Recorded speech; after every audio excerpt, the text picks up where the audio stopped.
आल्यानंतर मला पक्षाने राजीनामा द्यायला सांगितलं होतं आणि राज्यसभेची ऑफर दिली होती। त्यावेळेस मला अनेक पक्षांची ऑफर होत्या, मी गेलो नाही आणि सीएम आता मंत्रिपद मला अजितदादांनी दिलेले आहे। त्यांनी नाही, मला वाटतं शेवटी अजितदादा त्यांच्या पक्षाचे अध्यक्ष आहेत आणि ज्या वेळेला एखादं मंत्रिपद मिळत असतं त्यावेळेला त्या पक्षाचे अध्यक्ष किंवा पक्ष शिफारस करत असतो आणि त्याच्यामुळे जर अशा प्रकारे जर ते बोलले असतील तर त्याच्यात गैर काय।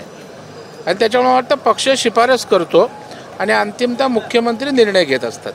भाऊ, पुण्यातलं जे वैष्णव हगवण्याचं प्रकरण घडलेलं आहे त्या संदर्भात वेगवेगळ्या स्तरातून टीका होती, विशेषतः राज्य महिला आयोगाला टार्गेट केलं जातं, त्यांच्यावरती राजीनाम्याची मागणी केली जाते। राज्य महिला आयोगानं वेळीच दखल घेतली नाही, जर दखल घेतली असती तर आज वैष्णव हगवणे आपल्यामध्ये असतं। मला वाटतं त्या संदर्भामध्ये स्पष्टीकरण महिला आयोगाच्या अध्यक्षांनी दिलेलं आहे। आता या संदर्भामध्ये तक्रार कधी केली, त्याच्यावर रिस्पॉन्ड कशा पद्धतीनं आयोग झाला, याच्या जर आपण सिक्वेन्स तपासले तर त्यावरून नंतर भाष्य करता येईल।